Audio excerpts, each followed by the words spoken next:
नमस्कार, आप देख रहे हैं के न्यूज। मैं हूं आपके साथ सोनी चौहान। जनहित में आपका स्वागत है। जन समस्याओं से जुड़ा हुआ ये मुद्दा, जिसमें आम जनमानस की समस्याओं को रखा जाता है, जिन पर चर्चा की जाती है और शासन और प्रशासन तक उस बात को पहुंचाने की कोशिश की जाती है। आज आयुष्मान योजना का जिक्र, गरीब तबके, गरीब वर्ग के लोगों को आयुष्मान, प्रधानमंत्री आयुष्मान योजना का लाभ पहुंचाने के लिए ये योजना चलाई गई, लेकिन जमीनी हकीकत कुछ और ही नजर आ रही है। साथ ही जो पात्र हैं उनको इस योजना का लाभ नहीं मिल पा रहा है। साथ ही अस्पताल की व्यवस्थाओं का अगर जिक्र करें तो व्यवस्थाओं के नाम पर अव्यवस्थाओं का अंबार लगा हुआ है। इसी बात का जिक्र आज जनहित में दर्शक जुड़ सकते हैं, अपनी राय साझा कर सकते हैं। प्रधानमंत्री नरेंद्र मोदी भारत को दुनिया के शीर्ष पर देखने का सपना भले ही सजो रहे हों, लेकिन देश में ही स्वास्थ्य योजनाओं को पलीता लगाने में जिम्मेदार पीछे नहीं हैं। जी हां, हम बात कर रहे हैं पीएम मोदी की महत्वाकांक्षी योजना आयुष्मान के बारे में। पहले तो कार्ड बनवाने के लिए जरूरतमंद विभाग के चक्कर काटते हैं और फिर कार्ड बन भी जाते हैं तो उन तक नहीं पहुंच पाते, यानी कि उस योजना का लाभ उन्हें पात्र व्यक्ति को नहीं मिल पाता है। वजह क्या है ये हम नहीं जानते, पर सवाल ये है कि ऐसे में जरूरतमंदों को इलाज मिले तो मिले कैसे। अब बात अगर करें अस्पतालों की, यूपी की, तो मध्य प्रदेश मरीजों से ज्यादा तो यहां पर अस्पताल बीमार नजर आते हैं। आइए इस रिपोर्ट के जरिए आपको दिखाने की कोशिश भी करेंगे और बताने की कोशिश भी करेंगे कि आखिर जमीनी हकीकत है क्या, क्योंकि अस्पताल के बाहर देखा जाए तो आयुष्मान जो कार्ड हैं उनका अंबार लगा हुआ है। वो ऐसे इकट्ठे पाए गए, फर्जी आयुष्मान कार्ड बनाए गए, किस वजह से ये अंबार लगा पाया गया, ये तमाम ऐसे बिंदु हैं जिनको लेकर हम चर्चा करेंगे। साथ ही रिपोर्ट के जरिए ये भी बताने की कोशिश करेंगे कि आयुष्मान के तहत गरीब तबके को एक लाभ पहुंचाने की सरकार की ये महत्वाकांक्षी योजना है, बावजूद इसके जो पात्र हैं उन्हें लाभ नहीं मिल पा रहा है। आइए आपको पहले रिपोर्ट दिखाते हैं, इसके बाद चर्चा करेंगे।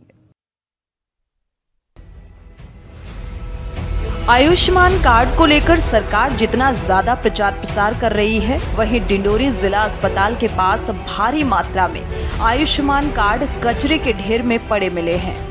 जहां आयुष्मान कार्ड बनवाने के लिए जरूरतमंद लोग सरकारी कार्यालयों के चक्कर पर चक्कर काट रहे हैं और अगर कार्ड बन भी जाते हैं तो संबंधित पात्र व्यक्तियों तक वो पहुंचते ही नहीं हैं। दूसरी तरफ जिला चिकित्सालय के पास कचरे के ढेर में इतने सारे आयुष्मान कार्ड कचरे के ढेर तक कैसे पहुंच गए, इसका फिलहाल पता नहीं चल पाया है।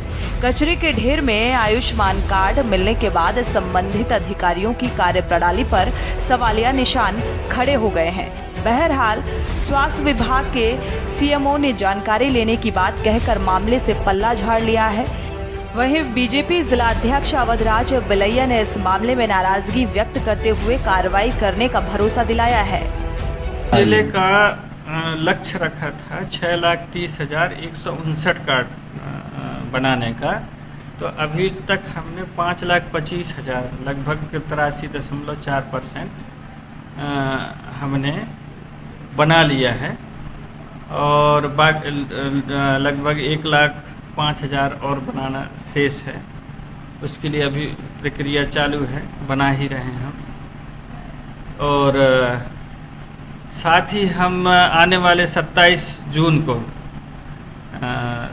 जो हमारे पास पीवीसी कार्ड 2,34,000 जो उपलब्ध हैं, अलग अलग ब्लॉकों का अलग अलग है, तो हमने उनको संबंधित विकासखंड सीओ के माध्यम से हर ग्राम पंचायत स्तर तक वहां पहुंचवा देंगे। और इसके अलावा फिर हम आयुष्मान ग्राम सभा का आयोजन जो किया जाएगा उसमें हम संबंधित हितग्राही को EKYC करके आयुष्मान कार्डों का वितरण करेंगे। माननीय प्रधानमंत्री मोदी जी की आयुष्मान कार्ड योजना के माध्यम से हर गरीब परिवार को आयुष्मान कार्ड योजना के माध्यम से 5 लाख रुपए तक का इलाज वर्ष में एक बार मुफ्त में होता है। देखने में यह आया है कि बहुत सारे लोग तो आयुष्मान कार्ड के लिए परेशान हैं और जिला हॉस्पिटल के परिसर में जो है सैकड़ों कार्ड पड़े हुए हैं। अभी आपके माध्यम से जानकारी आई और उसमें तत्काल मैंने CMHO से बात भी की इस वर्ष संबंध में। तो उनका कहना ये कि कुछ अनयूज्ड कार्ड जो बन गए थे, जो रिजेक्टेड थे, उन कार्डों को हमने डिस्पोजल किया है। लेकिन फिर भी एक बार आपने जो जानकारी दी, एक बार संज्ञान में ला के उसकी जानकारी लेके और उस पर यदि कोई गलत काम हुआ है तो उस पर कार्रवाई कराने का। यूपी के कानपुर देहात स्थित रसूलाबाद महिला CHC में समस्याओं का अंबार मरीजों को चिढ़ा रहा है। वैसे तो प्रदेश सरकार लगातार स्वास्थ्य सेवाओं को लेकर सख्त नजर आ रही है, लेकिन CHC का हाल कुछ इस कदर है कि यहाँ पर ना तो बिजली है और ना ही कोई सुख सुविधाएं। लगभग 500 गांवों के बीच बना ESEC अपने आप में अभिशाप बनता जा रहा है। गर्भवती महिलाओं के लिए सबसे बड़ी समस्या खड़ी हो जाती है डिलीवरी के समय। यहाँ के स्टाफ का कहना है कि ना तो यहाँ पर बिजली है, ना पानी की सुविधा है और ना ही जच्चा बच्चा में NICU वगैरह की कोई सुविधा है। मरीजों को यहाँ से 70 किलोमीटर दूर कानपुर रेफर किया जाता है, जिससे रास्ते में मरीज को काफी दिक्कतों का सामना करना पड़ता है। महिला डॉक्टर नहीं है यहाँ पे, केवल एक ही है। वो OPD टाइम पे ही रहती है, नाइट ड्यूटी नहीं करती। विद्युत सप्लाई की अगर बात करें, यहाँ विद्युत सप्लाई समय पर नहीं मिलता है, बिल्कुल नहीं मिलता है। हम लोग मोबाइल की रोशनी से डिलीवरी कराते हैं, टाँके लगाते हैं। अभी सर्वाइकल क्लियर हो जाए, महिला मर जाए तो कौन जिम्मेदार होगा? महिला डॉक्टर से यहाँ पे अपॉइंटमेंट है, बट वो काफ़ी दिनों से छुट्टी पे चल रही है।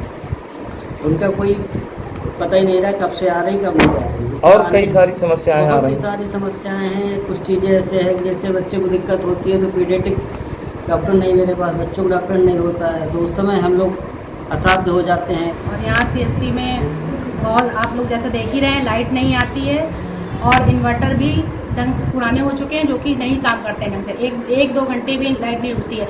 दिन तो छोड़िए, रात में पूरा अंधेरे में डिलीवरी करानी पड़ती है। हम इस समय मौजूद हैं जनपद कानपुर देहात के रसूलाबाद CHC में और यहाँ पर आप देख सकते हैं किस तरह से जो समस्याओं का अंबार है वो सामने दिखता नज़र आ रहा है। ये महिला चिकित्सा केंद्र है, यहाँ पर लगातार महिलाओं की डिलीवरी कराई जाती है।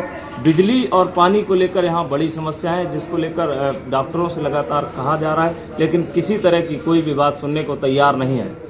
उप मुख्यमंत्री ब्रजेश पाठक भी इस बात से अनजान है। अब देखने वाली बात यह है कि आने वाले समय में क्या इस CHC पर कोई सुधार होगा या नहीं। अमित पांडे, कानपुर देहात के न्यूज़। रायबरेली सरेनी क्षेत्र के सामुदायिक स्वास्थ्य केंद्र में प्रसव के नाम पर वसूली का मामला सामने आ चुका है। उप मुख्यमंत्री ब्रजेश पाठक ने संज्ञान लिया है। CHC में तैनात दोनों कर्मचारियों को सस्पेंड कर दिया गया। ब्रजेश पाठक ने ट्विटर हैंडल में इस बात की जानकारी दी है। आपको बता दें कि यहाँ ANM और नर्स का पैसे मांगने का वीडियो भी वायरल हुआ था।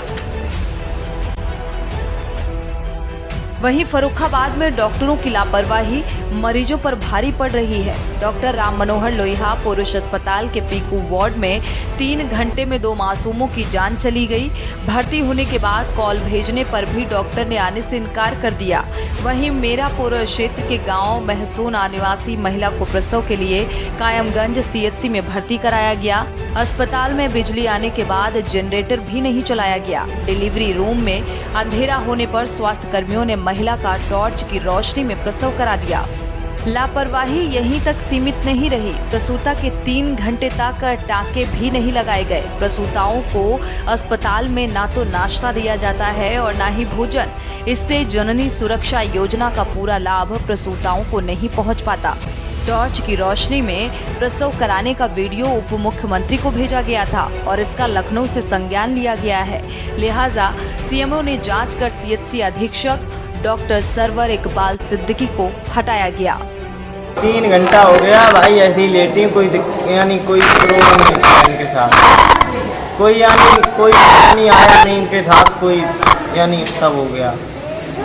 मेरी टीम अभी जांच करने गई है, वहाँ 3 सदस्यीय टीम है। वो जो भी रिपोर्ट देगी उस हिसाब से कार्रवाई की जाएगी। अस्पताल में पहले भी, इससे पहले भी बच्चों के मरने की एक बार घटना हो चुकी है, तो इसको लेके एहतियातन तौर पे आप लोग क्या हम लोग उनको निर्देशित करते रहते हैं, लोहिया जो CMS साहब हैं या और भी जो डॉक्टर लोग हैं कि अपनी ड्यूटी करें। बीच में विजिट भी होती रहती है हमारे अधिकारियों की। अब खत्म हो गया है? पता नहीं, हम हम जानते नहीं हैं कोई। दीदी और भी कोई बच्चा होगा? नहीं, पहला नहीं है। कितने महीने का है? 8 महीने का। जनता को स्वास्थ्य सेवाओं का बेहतर इलाज मिले, इसके लिए कड़ी निगरानी की जरूरत है, वरना लोग इसी परेशानी से होकर गुजरते रहेंगे। सरकार के प्रयासों पर सवाल खड़े होते रहेंगे। स्पेशल डेस्क के न्यूज इंडिया। तो ये स्वास्थ्य व्यवस्थाओं का जिक्र सरकार की तरफ से, और सरकार की तरफ से ऐसी तमाम योजनाएं आम जनता के हित में लाई जाती हैं, लेकिन कड़ी निगरानी, आखिर कड़ी निगरानी का जिक्र किया जा रहा है, लेकिन ये कड़ी निगरानी महज से क्या सिस्टम में सुधार आ जाएगा, क्योंकि अव्यवस्थाओं का अंबार लगा हुआ है और इसी का जिक्र, इसी को लेकर हम चर्चा करेंगे। दर्शक जुड़े हुए हैं, पहले उनकी राय साझा कर लेते हैं। हमारे साथ कानपुर से संतोष जुड़े हुए हैं, स्वागत है आपका संतोष, अपनी राय साझा कर सकते हैं। संतोष, अगर आप सुन पा रहे हैं तो अपनी राय साझा कीजिए। कार्ड जो मुख्यमंत्री जी द्वारा दिया गया है जी, उसमें हॉस्पिटल पर जाने पर हॉस्पिटल वाले भगा देते हैं, सीधे सीधे कहते हैं मुझको 2000 रुपये पर डे मिलता है, मैं कहाँ से आपका इलाज कर पाऊंगा। अगर कोई लीवर या किडनी का पेशेंट पहुंच जाता है तो उसको 5-5 हजार रुपए जो इंजेक्शन लगते हैं वो कहते हैं मैं नहीं दे पाऊंगा, ना मेरे द्वारा है, आप लोग सीधे सरकारी अस्पताल जाएं। अभी आपके द्वारा जो मैं टीवी पर देख रहा था, जितनी व्यवस्थाएं दिखाई जा रही हैं, अब व्यवस्थाएं, तो उसके लिए सरकार कुछ नहीं कर पाएगी। सरकार ने तो अपना फंड जारी कर दिया, जो जो डॉक्टर वहां पर हैं, अगर उनका थोड़ा सा जमीन जाग जाएगा तो ज्यादा अच्छे काम हो पाएंगे। और सरकार को उस पर ध्यान देना चाहिए कि आयुष्मान कार्ड तो आपने बना बिल्कुल, इसीलिए तो ये मुद्दा उठाया गया है कि सरकार ने योजना तो बना दी आम जनता के हित के लिए, लेकिन कड़ी निगरानी आखिर क्यों नहीं, सख्ती क्यों नहीं बरती जा रही है। सीएससी से जो मामले सामने आए उसको लेकर जो उप मुख्यमंत्री हैं ब्रजेश पाठक जी सस्पेंड कर देते हैं, तो सवाल ये कि क्या महज सस्पेंड कर देने से इस समस्या का समाधान हो जाएगा, क्योंकि अव्यवस्थाओं का अंबार लगा हुआ है। शुक्रिया राय साझा करने के लिए, क्योंकि आम जनमानस से जुड़ी हुई ये समस्या है। चाहे हम योजनाओं का अगर जिक्र करें तो सरकार की तरफ से चाहे जननी सुरक्षा योजना का जिक्र कर लें या आयुष्मान भारत योजना का जिक्र कर लें, पूरी तरीके से ये योजना विफल साबित होती नजर आ रही हैं। एक दर्शक इसी बीच और जुड़ चुके हैं, सुरेश अवस्थी जी, स्वागत है आपका, अपनी राय साझा कर सकते हैं सुरेश जी। सोनी जी, जो ये कार्यक्रम जो आपने दिखाया है, जो कार्ड वाला, जो 5 लाख वाला जो बीमा वाला कार्ड जो आपने दिखाया है, हाँ जी, इसकी जो माननीय प्रधानमंत्री जी ने जो योजना लागू की थी, ये जन जन तक तो पहुंच चुकी है, मगर उनको इलाज और ट्रीटमेंट नहीं मिल पा रहा। वहाँ के डॉक्टर लोग तो लापरवाह लोग हैं, किसी मरीज को देखते नहीं देखते हैं, आए अपना खाना पूरी करके चले गए। जो कानपुर जिले का प्रेमो महोदय होते, उनको भी ध्यान देना चाहिए कि कहाँ के अस्पताल में क्या हाल हो रहे हैं, क्या मरीज को ट्रीटमेंट मिल रहा, कैसे क्या डॉक्टर अपनी ड्यूटी निभा रहे हैं, इस पे ध्यान देना चाहिए था। बिल्कुल ध्यान देना चाहिए, लेकिन ऐसे मामलों में जब सीएमओ के बयान लिए जाते हैं या बात करने की कोशिश के न्यूज़ करता है तो लगातार एक सरकारी बयान निकलकर सामने आता है कि इस मामले की जांच पड़ताल की जाएगी, इसके बाद जो दोषी पाया जाएगा उसके खिलाफ सख्त कार्रवाई हो जाएगी। ये महज एक आश्वासन होता है, लेकिन ऐसा कुछ होता नजर नहीं आ रहा। हालांकि इससे पहले भी के न्यूज़ ने लगातार ऐसे मुद्दों को उठाया है, और अगर सरकार की योजनाओं का जिक्र करें तो यहाँ पर योजना जिसका हम जिक्र कर रहे हैं, आयुष्मान भारत योजना की शुरुआत प्रधानमंत्री नरेंद्र मोदी जी ने की, और इसके बाद योजना की घोषणा 14 अप्रैल 2018 को होती है। जो गरीब तबके का व्यक्ति है उसके लिए ये योजना लाई गई, जो पात्र हैं लेकिन उनको इस योजना का लाभ नहीं मिल पा रहा है। हमारे जगह जगह से संवाददाता भी जुड़े हुए हैं, मामले को जानते हैं, जमीनी हकीकत क्या है उसको समझते हैं। साथ ही हमारे साथ सिद्धार्थ राजावत जी हैं, कांग्रेस प्रवक्ता हैं, स्वागत है आपका इस चर्चा में शामिल होने के लिए। ब्रज गोपाल लोहिया हैं जो बीजेपी प्रवक्ता हैं, आपसे कुछ ही देर बाद जुड़ेंगे हमारे साथ। मयंक ठाकुर जी हैं, प्रदेश अध्यक्ष हैं एनएचएम संगठन के, स्वागत है आपका इस चर्चा में शामिल होने के लिए मयंक जी। एक बार रुक कर लेते हैं कानपुर देहात से अमित पांडे हमारे संवाददाता जुड़े हुए हैं। अमित, अगर देखा जाए स्वास्थ्य योजनाओं के लिहाज से बात करें या स्वास्थ्य व्यवस्थाओं के लिहाज से बात करें, दोनों ही बातों का जिक्र आयुष्मान भारत योजना पात्र व्यक्तियों को इसका लाभ नहीं मिल पा रहा है। ज़मीनी हकीकत क्या कुछ आप देख पाए? 5 लाख तक का जिक्र होता है कि आप अगर गरीब तबके के हैं तो आपको इसका लाभ मिलेगा, लेकिन ज़मीनी हकीकत क्या कुछ नजर आई? जैसा कि अगर रसूलाबाद सीएससी की हम बात कर रहे हैं, सीएससी को कुछ दिन पहले ही अखिलेश यादव, पूर्व मुख्यमंत्री अखिलेश यादव ने ट्वीट किया था, जिस पर वर्तमान उप मुख्यमंत्री ब्रजेश पाठक जी ने ये कहा था कि प्रदेश में स्वास्थ्य सेवाएं बिल्कुल अच्छी चल रही हैं। लेकिन आज की जो तस्वीरें निकलकर सामने आई रसूलाबाद सीएससी से, वो कहीं ना कहीं ये बताती हैं कि जिस तरह के यहाँ पर हालात हैं। आप महिला विंग की अगर हम बात करें तो महिला विंग में जी सहारे डिलीवरी कराई जा रही है और कई तरह की समस्याएं हैं। बिजली नहीं आती है, घंटों बिजली नहीं आती है, एनआईसीयू नहीं है, तो ये सारी चीजें। और यहाँ से जो मुख्यालय की दूरी है वो 60 किलोमीटर की है। तो रसूलाबाद के अंदर 500 गांव हैं।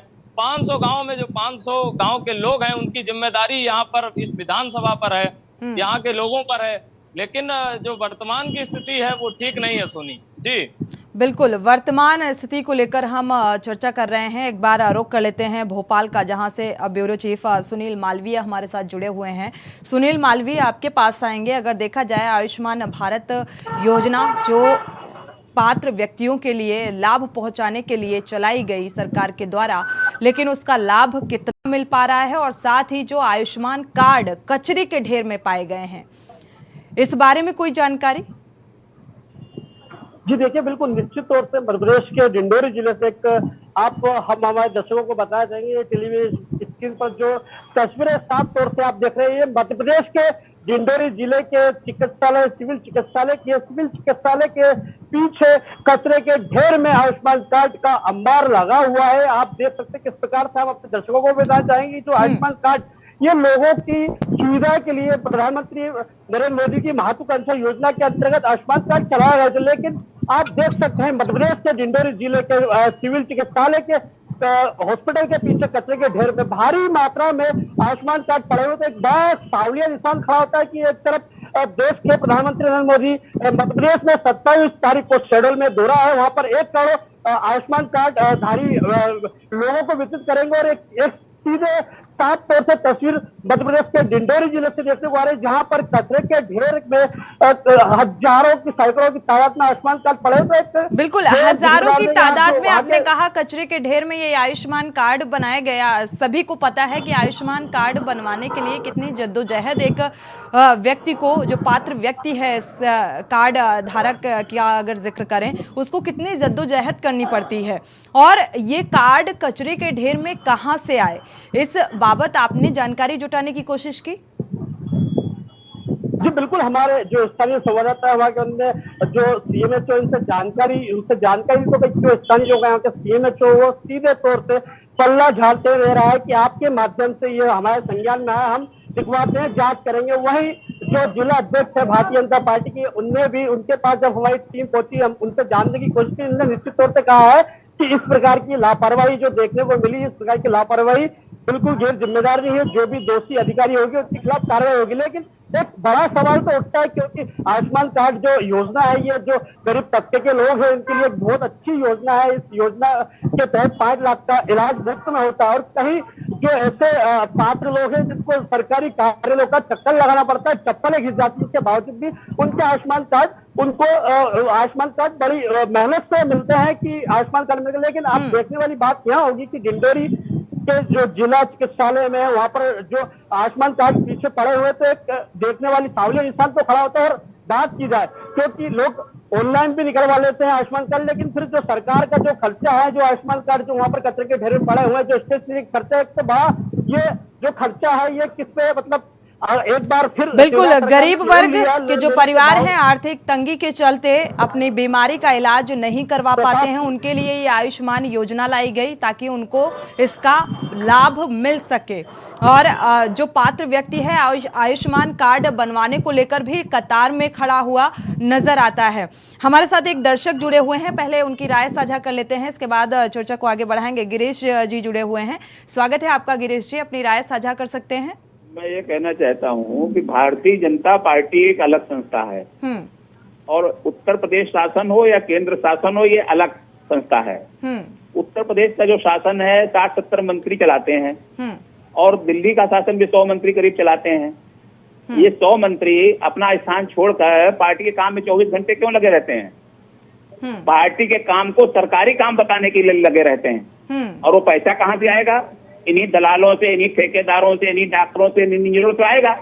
तो जब आप इस तरह का आचरण करेंगे तो आप लेकिन मॉनिटरिंग करने की भी तो जिम्मेदारी सरकार की है। अगर योजना ला दी गई तो उसकी मॉनिटरिंग भी करनी चाहिए मुझे लगता है, और तभी ऐसी स्थितियों में सुधार आएगा। क्योंकि महज निर्देशित कर देने से और उप मुख्यमंत्री ब्रजेश पाठक जी सस्पेंड करने और कार्रवाई, ऐसे कार्रवाई का जिक्र होता है, फिर उस बात का ट्विटर के जरिए वो जिक्र करते हैं कि सस्पेंड कर दिया गया। तो महज ऐसी कार्रवाई से मुझे लगता है ऐसी समस्याओं का समाधान नहीं होने वाला। शुक्रिया हमारे साथ जुड़ने के लिए और राय साझा करने के लिए। दर्शकों की राय बेहद महत्वपूर्ण होती है। हमारे साथ बीजेपी प्रवक्ता भी जुड़े हुए हैं, ब्रज गोपाल लोहिया जी हैं। ब्रज गोपाल जी, आयुष्मान का अगर जिक्र होता है तो आयुष्मान से ये कहा गया कि आर्थिक तंगी के चलते ये योजना बेहद बेनिफिशियल है उस तबके के लिए, गरीब व्यक्ति के लिए जो ऑलरेडी इतना फाइनेंशियली स्ट्रांग नहीं है। लेकिन स्थिति क्या है, जो आयुष्मान कार्ड हैं वो कचरे के ढेर में नजर आ रहे हैं। बनाने के लिए एक व्यक्ति को कितनी जद्दोजहद करनी पड़ती है। आयुष्मान कार्ड योजना का पूरी तरीके से लाभ भी मिलता नजर नहीं आ रहा है। क्या कहेंगे आप?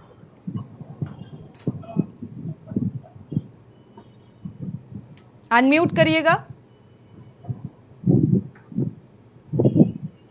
अनम्यूट।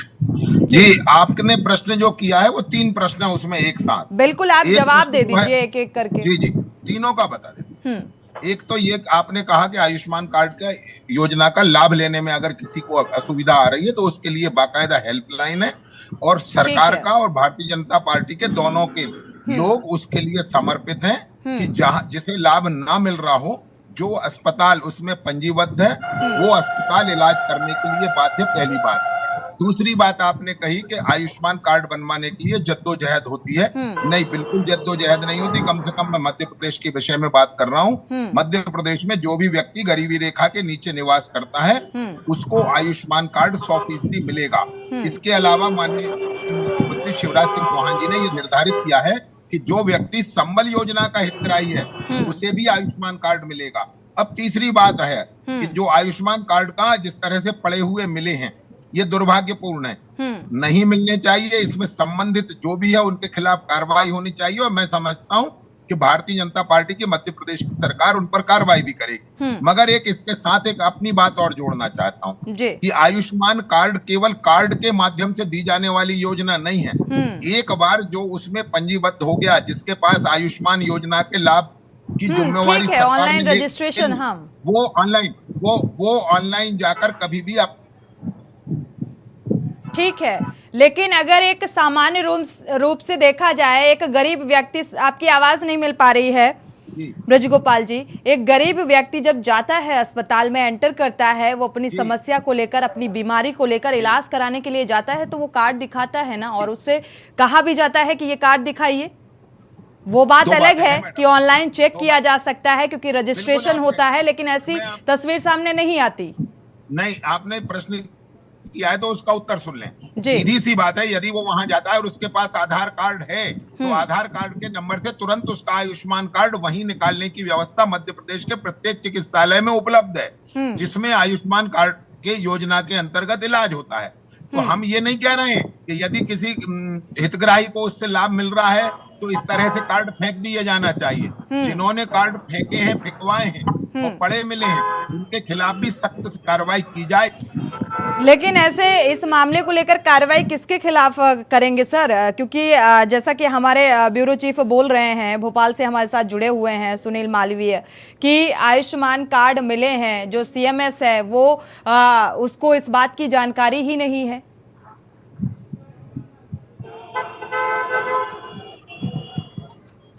किसके खिलाफ होगी कार्रवाई?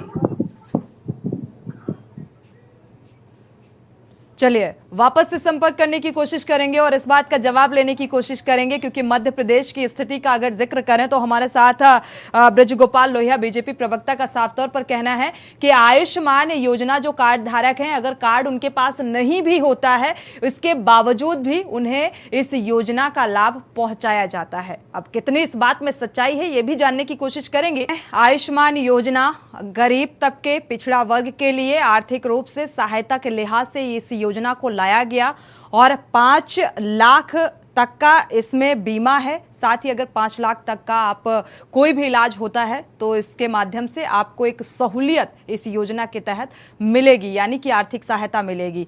1350 बीमारियों का मुफ्त इलाज इस योजना के जरिए इसका फायदा लिया जा सकता है। पहुंचाने के लिहाज से सरकार ने ये योजना लागू की। और अब बात स्वास्थ्य सेवाओं की, अगर देखा जाए अस्पतालों की हालात की बात करें तो अस्पतालों में जो व्यवस्थाएं हैं वो कितनी चुस्त दुरुस्त हैं, उसकी तस्वीरें भी हम आपसे साझा कर रहे हैं।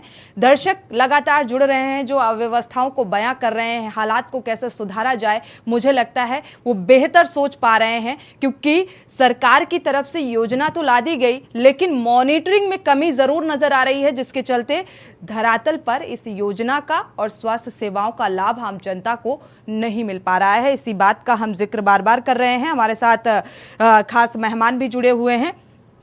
ब्यूरो चीफ का रुख कर लेते हैं, भोपाल से जुड़े हुए हैं सुनील मालवीय, आपका रुख करेंगे। अगर देखा जाए, जैसा कि बीजेपी प्रवक्ता बोल रहे थे कि ऐसी कोई समस्या नहीं आती है, आयुष्मान कार्ड धारक हैं। इसके बाद मयंक जी आपका रुख करेंगे। अगर आयुष्मान कार्ड धारक है या अस्पतालों की व्यवस्थाओं का जिक्र करें तो चुस्त दुरुस्त हैं, मतलब ऐसी कोई समस्या है ही नहीं, क्या ऐसा है?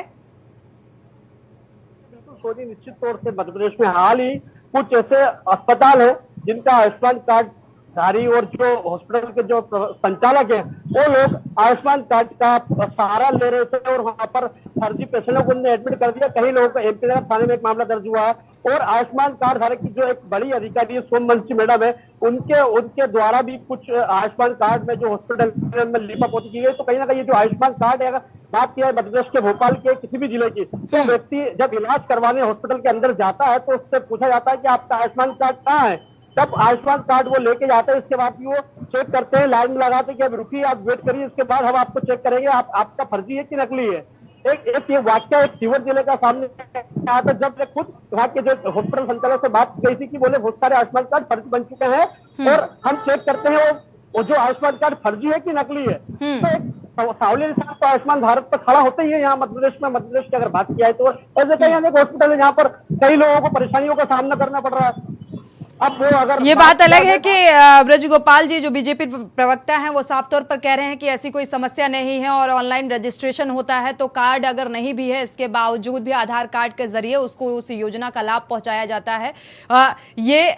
इस बात का जिक्र वो बार बार डंके की चोट पर करते हुए नजर आए, लेकिन अव्यवस्थाएं ऐसी नजर आ रही हैं और आयुष्मान कार्ड जिस तरीके से कचरे के ढेर में मिले हैं तो इससे कई सवाल खड़े हो रहे हैं। जैसा कि आपने कहा कि सीएमएस ने कहा कि इस मामले की जानकारी ही नहीं है, हालांकि वो कार्रवाई का आश्वासन भी दे रहे हैं, लेकिन सवाल ये कि कार्रवाई होगी किसके खिलाफ। दर्शक जुड़े हुए हैं, पहले उनकी राय साझा कर लेते हैं, इसके बाद चर्चा आगे बढ़ाएंगे। प्रेम जी चेन्नई से जुड़े हुए हैं, स्वागत है प्रेम जी, अपनी राय साझा कर सकते हैं।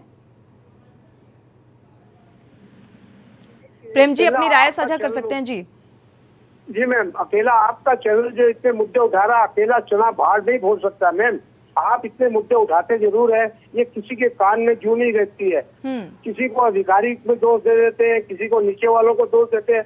मैं बोलता हूँ सीएम साहब को क्यों नहीं दोष दिया जाता है, जबकि इसकी क्रेडिबिलिटी खाली सीएम को मिलती है। अभी वो शादी कराने जा रहे हैं नव विवाह जोड़ों को आशीर्वाद देने, जी क्रेडिबिलिटी मिल जाती है। कोई काम होता है क्रेडिबिलिटी मिल जाती है, सेल्फी खिंचाने के लिए वो खड़े हो जाते हैं। जब दोष होता है तो अधिकारियों का दोष होता है।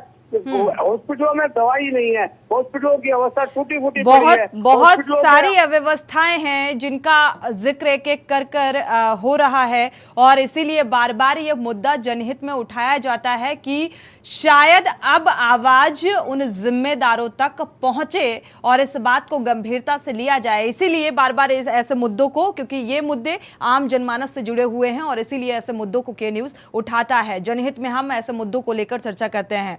शुक्रिया हमारे साथ जुड़ने के लिए। उमेश जी जुड़े हुए हैं मेरठ से। दर्शक उमेश जी, स्वागत है आपका, अपनी राय साझा कर सकते हैं। नमस्कार। मैं ये कहना चाह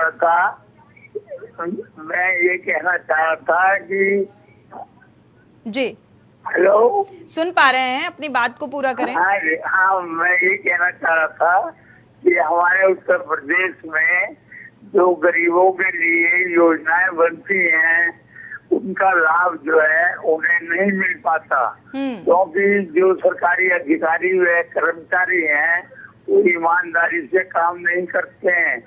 गरीब आदमी को कोई बिल्कुल ईमानदारी से काम नहीं करते और इसीलिए ये गरीबों के लिए जो योजनाएं लाई जाती हैं उनका लाभ उन्हें नहीं मिल पाता। शुक्रिया, और आपकी बात से सहमत भी हैं। हमारे साथ लगातार खास मेहमान भी जुड़े हुए हैं और हर एक जिले से हमारे रिपोर्टर्स भी हमारे साथ हैं।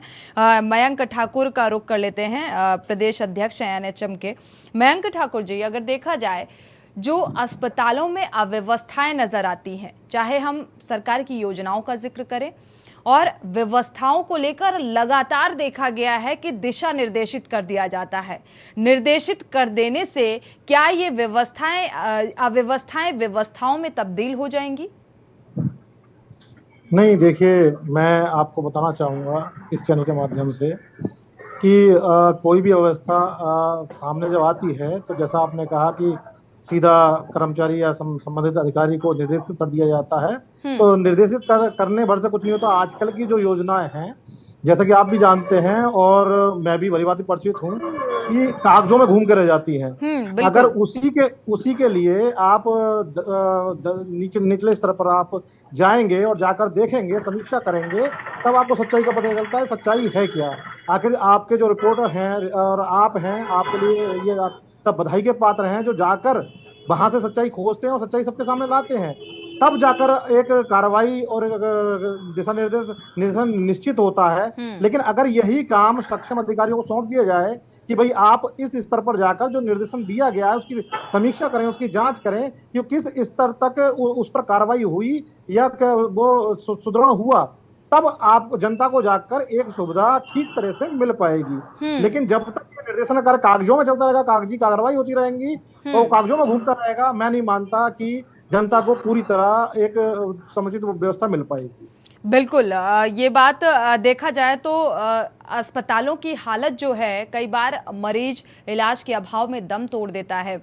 दर्शक जुड़े हुए हैं, पहले उनकी राय साझा कर लेते हैं, इसके बाद चर्चा को आगे बढ़ाएंगे। आप अपनी राय साझा कर सकते हैं, अपना नाम बता दीजिए। हाँ मैडम, विनोद यादव जी। मैडम, मैं ये बोल रहा हूँ, जैसे बीजेपी के प्रवक्ता आपके बोल रहे हैं कि सब कुछ सही चल रहा है, ठीक है। जब वो आदमी एक्सेप्ट ही नहीं कर रहा है, कुछ समस्या है, तो कैसे सॉल्व होगा, सोल्यूशन मिलेगा आपको? बिल्कुल। जी मैडम, मैं ये बोल रहा हूँ, जैसे बीजेपी प्रवक्ता आपके बोल रहे हैं कि कोई समस्या नहीं है, ओनली ये मात्र ये गड़बड़ हुआ है कि आधार कार्ड या जो भी आयुष योजना कार्ड डस्टबिन में डाला गया है, यही इशू है।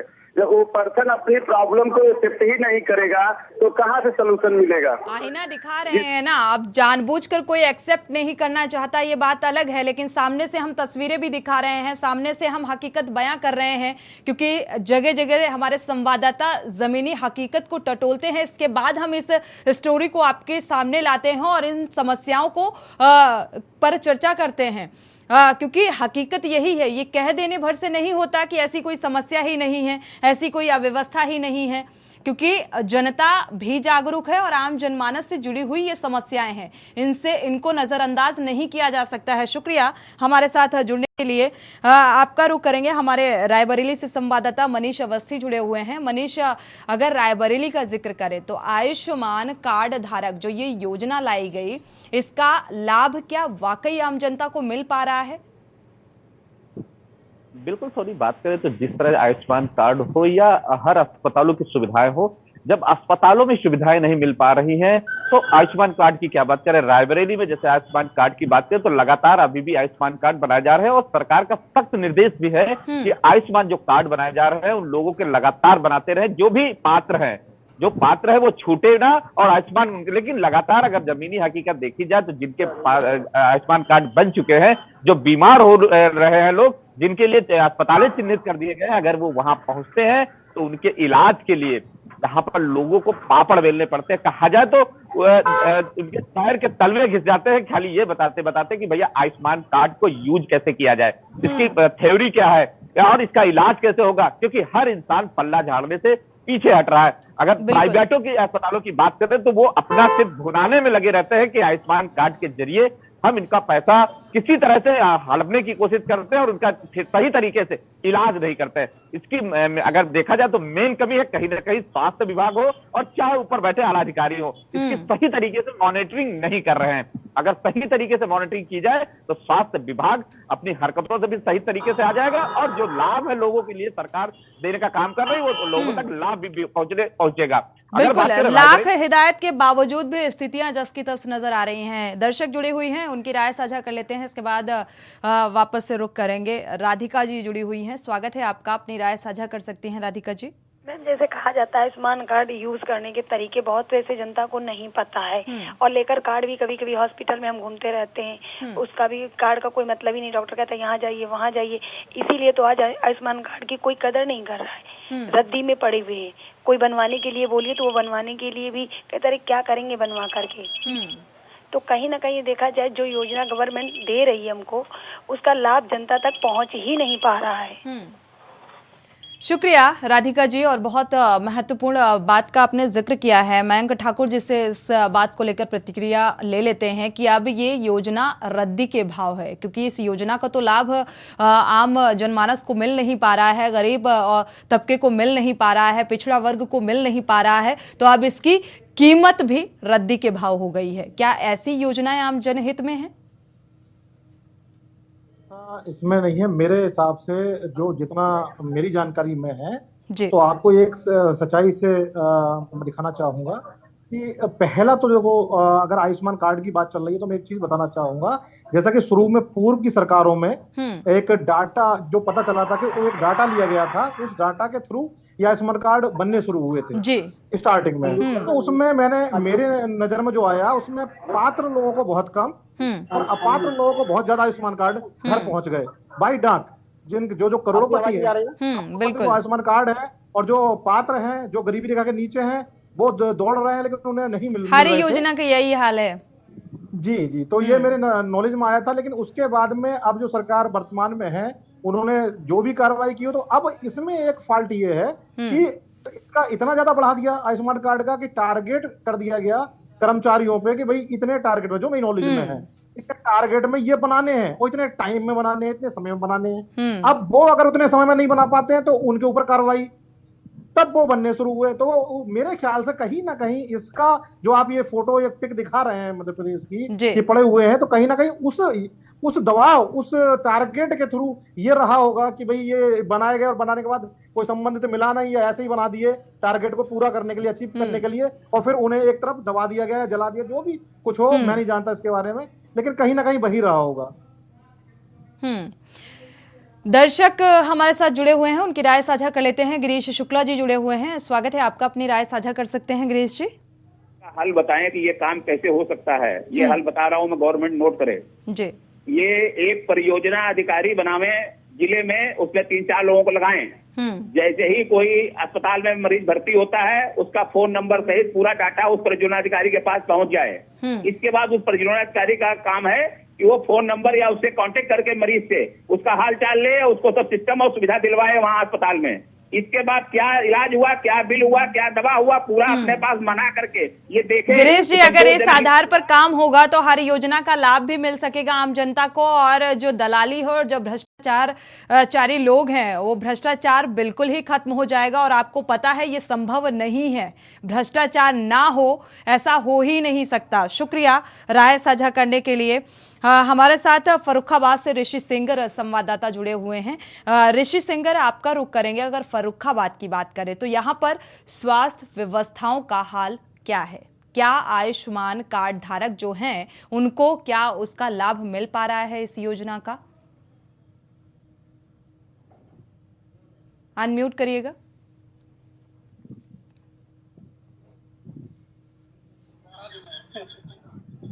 मरीज पहले तो अस्पतालों को चक्कर काटते हैं, उन्हें ये जानकारी नहीं हो पाती इनका इलाज किस मर्ज में होगा। जब वो अस्पताल पहुंचते हैं तो उन्हें बताया जाता है कि इस मर्ज का इलाज ही नहीं होगा। अधिकांश लोग इसी चक्कर में इसका लाभ नहीं उठा पाते हैं। जी चलिए, अधिकांश लोग इसी वजह से लाभ नहीं उठा पाते हैं। अगर स्वास्थ्य व्यवस्थाओं, अस्पतालों की व्यवस्थाओं का जिक्र करें तो क्या कुछ आपने जमीनी स्तर पर देखा? क्या व्यवस्थाएं चुस्त दुरुस्त हैं? लोगों को इलाज समय रहते मिल पा रहा है? किसी तरीके की कोई दिक्कतों का सामना नहीं करना पड़ रहा है? बिल्कुल, यहाँ पूरी व्यवस्थाएं हैं, व्यवस्थाओं का माल लगा हुआ है। सीएमओ और सीएमएस केवल कार्रवाई का बहाना टाल देते हैं। ना आज तक कोई कार्रवाई हुई। अभी हाल ही में पीएचसी कमालगंज में, कायमगंज में महिला को भर्ती कराया था प्रसव के लिए। प्रसव के दौरान लाइट चली गई थी तो इतनी लापरवाही की गई, टार्च की रोशनी में उसका ऑपरेशन किया गया। प्रसूता को उस पर टांके 3 घंटे के बाद टांके लगाए गए।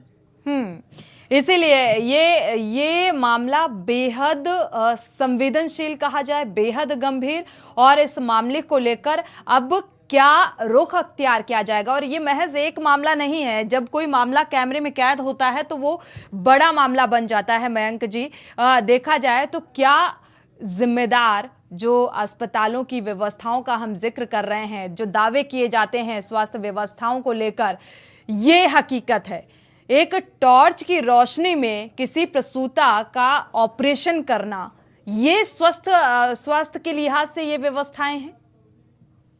नहीं, ये बिल्कुल एक बहुत गंभीर मामला है। जिंदगी के साथ खिलवाड़ है। बिल्कुल मानते हैं कि अगर जो भी काम है वो नियमता होना चाहिए। जो एक नियम और एक हमें दे रखा है कि भाई इस गाइडलाइन के अनुसार हमें चलना है, तो वो उसको हमें फॉलो करना चाहिए। अगर मान लीजिए आपको बता दें, आज की डेट में पीएससी सीएससी की जो कहानी है, देखो पीएससी पे आप केवल इन्फॉर्मेशन ले सकते हैं, बिल्कुल चाहिए, और सीएससी पे क्या कर सकते हैं, फर्स्ट एड, आपको एक फर्स्ट एड अच्छा मिल जाएगा सीएससी पे। उससे ज्यादा थोड़ा बहुत आप इलाज ले सकते हैं, ज्यादा कुछ नहीं ले सकते। फिर वहां जिले की सीधे बात आती है, जिले में ही आपको एक सरकारी में अगर आप जाएंगे तो इलाज सक्षम मिल सकता है, अदरवाइज नहीं। लेकिन अगर वो इलाज मिलता है, एक तो होता है मरीज को मना करना कि भाई हमारे यहाँ इलाज नहीं है, वो फिर भी ठीक है। लेकिन अगर मरीज को बुला लिया जाता है और उसका इलाज शुरू किया जाता है, फिर इन अनियमितताओं के चलते किया जाता है कि इस लापरवाही के कि उसकी जान पर बनाए, फिर उसकी जान चली जाए अगर, तो ये सब एक बहुत लापरवाही, मतलब धोतक लापरवाही कहूंगा इसे, ये गलत है। इस पर कार्रवाई का विषय बनता है। बिल्कुल। भोपाल का रुख कर लेते हैं। सुनील, देखा जाए तो सीएमओ का इस मामले को लेकर आपने प्रतिक्रिया जानने की कोशिश की? जी बिल्कुल, निश्चित तौर से सोनी, हमारा जो स्थानीय संवाददाता है वहाँ कर दुर्गा साहू जी ने उनसे सीएमएचओ से इस बारे में जानकारी ली। सीएमओ से उनसे क्वेश्चन करते हुए कहा कि सर ये जो कचरे के ढेर में आयुष्मान कार्ड पड़े हुए ये कहाँ से आए? तो सीएमएचओ साहब का निश्चित तौर से कहना है कि आपके माध्यम से, आपके द्वारा मेरे संज्ञान में यह जानकारी आई है, मैं दिखवाता हूँ ये किन लोगों की हरकत है, कितने कचरे के ढेर में जो आयुष्मान कार्ड है ये आयुष्मान कार्ड डाले। तो सामान्य इंसान तो कहीं ना कहीं जिला प्रशासन पर भी खड़ा होता है कि किस प्रकार से हॉस्पिटल के पीछे आयुष्मान कार्ड कचरे के ढेर में पड़ा होना, और फिर भाई मीडिया द्वारा उनको जब जानकारी दी जाती तो कहते हैं कि आपके द्वारा मामला संज्ञान में आया। तो कहीं एक देखने वाला विषय है। जी सोनी। बिल्कुल सुनील, लेकिन ब्रजगोपाल जी की जो बात है, बीजेपी प्रवक्ता जो हमारे साथ जुड़े हुए थे, हालांकि वो अब डिबेट में नहीं है, लेकिन उनसे ये सवाल जरूर करिएगा कि आखिर व्यवस्थाओं का, जिन व्यवस्थाओं का आपने जिक्र किया है उनका एक वीडियो जरूर हमें दें, ताकि हम अव्यवस्थाओं का जिक्र कर रहे हैं और अगर आप सामने से इस बात को कह रहे हैं कि ऐसी कोई अव्यवस्था नहीं है तो उसका भी एक फुटेज हमारे पास होना चाहिए कि क्या वाकई वहां पर ऐसी अव्यवस्थाएं नहीं है। ऋषि सिंगर, आपका रुख करेंगे, जहां पर आपने बताया कि एक प्रसूता का ऑपरेशन टॉर्च की रोशनी में किया गया, जिंदगी के साथ खिलवाड़ किया गया, जननी सुरक्षा योजना को पलीता लगता नजर आ रहा है। यहाँ पर जो जिम्मेदार लोग हैं, क्या उनसे आपने बात करने की कोशिश की? बिल्कुल सीएमओ अभिनंदन कुमार से बात की गई तो उन्होंने कहा कि डॉक्टर का प्राथमिक स्वास्थ्य केंद्र प्रभारी थे, उनका तबादला कर दिया गया, लेकिन जांच कराई जा रही है। जांच के बाद कोई भी कार्रवाई नहीं होती, ट्रांसफर करने के बाद कोई कार्रवाई नहीं होती। आज तक जांच होने के बाद कोई कार्रवाई नहीं हुई, केवल जांच का ही ढिंढोरा पीटा जाता है। जांच कराई जाएगी, जांच के बाद दोषी के विरुद्ध कार्रवाई की जाएगी, लेकिन आज तक इतनी बड़ी बड़ी घटनाएं हुई, लोहिया में किसी के खिलाफ कोई कार्रवाई नहीं की गई। जी, मयंक ठाकुर जी आपके पास आएंगे। अगर देखा जाए ऐसे मामलों को लेकर जो सीएमओ एक जिम्मेदार व्यक्ति सीएमओ होता है, ऐसी घटनाओं को लेकर उसकी संवेदनहीनता नजर आती है ऐसे मामलों को लेकर, और एक बयान आ जाता है जब सवाल किया जाता है कि आखिर ये लापरवाही कैसे बरती गई, तो बयान ये आता है कि ये इस मामले की जानकारी नहीं थी, और कई बार तो ये होता है कि अगर ऐसा हुआ है तो इस मामले की जांच कराई जाएगी। तो आप अंदाजा लगा सकते हैं कि ये सीएमओ कितने जिम्मेदार हैं और कितनी जिम्मेदारी के साथ ये अपनी जिम्मेदारी निभा रहे हैं। देखिए, मैं एक चीज बोलना चाहूंगा इस चैनल के माध्यम से कि जो चीफ मेडिकल ऑफिसर है उनकी नॉलेज में, उनकी जानकारी में सब रहता है कि हमारे कौन से सीएससी पर, कौन से ब्लॉक में या कौन से पीएससी पर कहाँ पर क्या व्यवस्था है, क्या अव्यवस्था है, वो सब नॉलेज में रहते हुए वो खुद अब भ्रमण पे जाते हैं। भ्रमण पर उनके सामने अव्यवस्था को ढिंढोरा रखा जाता है पूरा कि भाई ये चीज की जरूरत है, ये चीज मिलनी चाहिए, नहीं मिलनी चाहिए। तो वहां वो भी देखते हैं और उन्हें पता है कि क्या मिल पा रहा है, क्या नहीं मिल पा रहा हमारे द्वारा, तो वहां वो खुद उस चीज को बोल देते हैं कि अरे भाई जो है उसी के हिसाब से चलो और देखो और सब कुछ देख कर चलो। ये चीज मेरे नॉलेज में है। तो इस चीज को जब अगर कोई भी अनियमितता सामने आ जाती है, पकड़ में आ जाती है, तो उस समय फिर उनका भी बन जाता है ना बचाना। बिल्कुल, जिम्मेदारी बन जाती है कि भाई जब वो बोल के आए, जब उनको बोला गया तब भी उन्होंने दिया, फिर सच्चाई सामने आएगी तो वो भी आएंगे। तो उसमें फिर बचाने का ये माध्यम रह जाता है कि भाई ये कार्रवाई ट्रांसफर की हो गई या ये चीज हो गई, ये सब चीजें रहती हैं। बाकी एक मामला मैं आपको रखना चाहूंगा कि आज की डेट में जो मेरे संज्ञान में यूपी में है, कई जगह मैंने भी ऊपर तक पहुंचाई ये बात, कई जगह जो संविदा कर्मियों के ट्रांसफर किए जा रहे हैं, जबकि ऊपर से सीधा निर्देश है कि जिला स्तर पर किसी भी संविदा कर्मी का ट्रांसफर का कोई प्रावधान नहीं है। लेकिन वो ट्रांसफर क्यों किए जा रहे हैं, अब आप भी समझ सकते हैं, हम भी समझ सकते हैं। जो पहुंच जाता है, बात कर लेता है, उसका ट्रांसफर रुक जाता है। और केवल ये सब शोषण और ये सब चीजें कहाँ से हो रही हैं? जिला स्तर के माध्यम से हो रही हैं। और वो जब इनके लिए खुद जिम्मेदार हैं, तो उन पर कार्रवाई किस तरह से कर पाएंगे? बिल्कुल, सारे जैक लग जाते हैं, सारे लिंक लग जाते हैं, और यहाँ पर जो व्यवस्थाएं सामने आ रही हैं, जिनका हवाला दिया जाता है, वो पूरी तरीके से अव्यवस्थित हैं, जिसका हम जिक्र बार बार कर रहे हैं। कानपुर देहात का रुख कर लेते हैं। अमित पांडे जी, अगर देखा जाए अमित, यहाँ पर अगर स्वास्थ्य सेवाओं का जिक्र करें तो क्या जो आम जनता जाती है अस्पताल में, जो मरीज जाते हैं, तो अस्पताल में क्या समुचित व्यवस्थाएं हैं, इलाज मुहैया होता है समय रहते?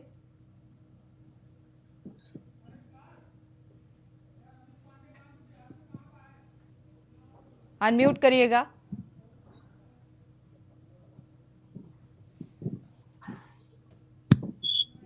हेलो, आवाज आ रही है? सुन पा रहे हैं जी।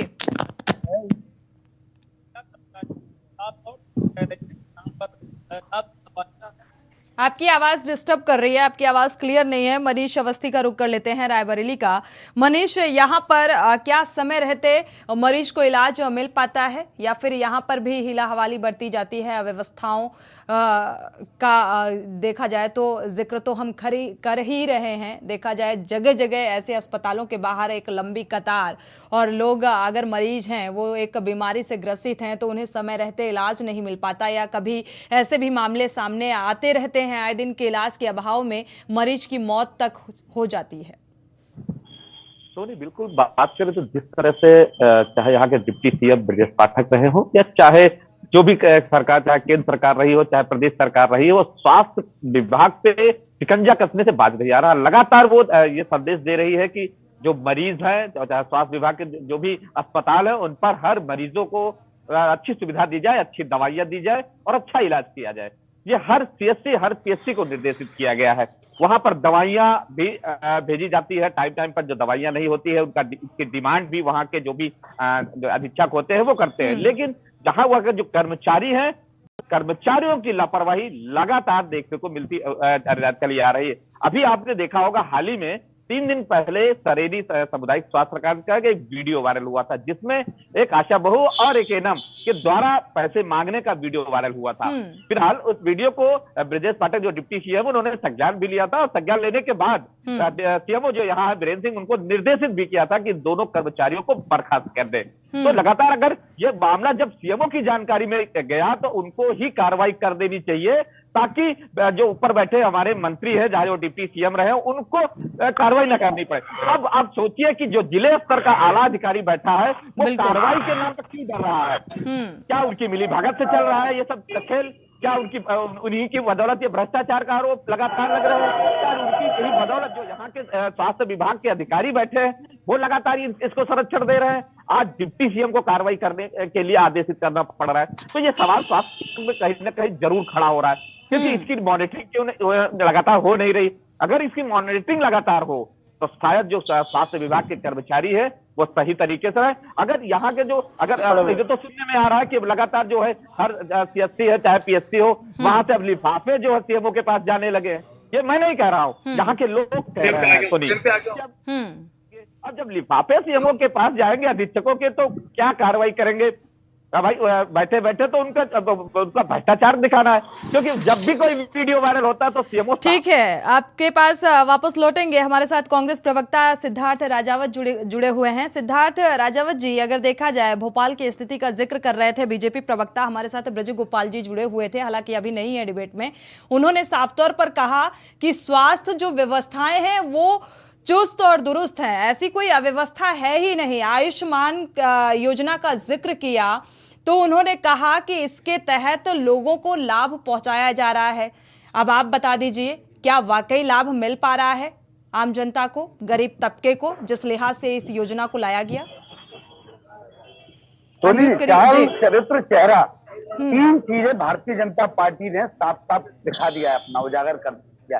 ये देखिए, मैं आपको दिखाना चाहता हूँ, ये कुछ मेरे पास सूची है जी। ये आप देखेंगे यहाँ पे 1 नंबर से शुरू हो रही है, हितग्राही धन घोटाला इंदौर, नीमच जमीन लीज, और इसमें 16वें नंबर पे है आयुष्मान कार्ड घोटाला। ये मेरे पास 225 घोटालों की सूची है। पेपर लीक घोटाला, रोजगार कार्यालय ठेका, शराब घोटाला, घटिया सड़क निर्माण, ये 16 नंबर पे आप दिखाइए।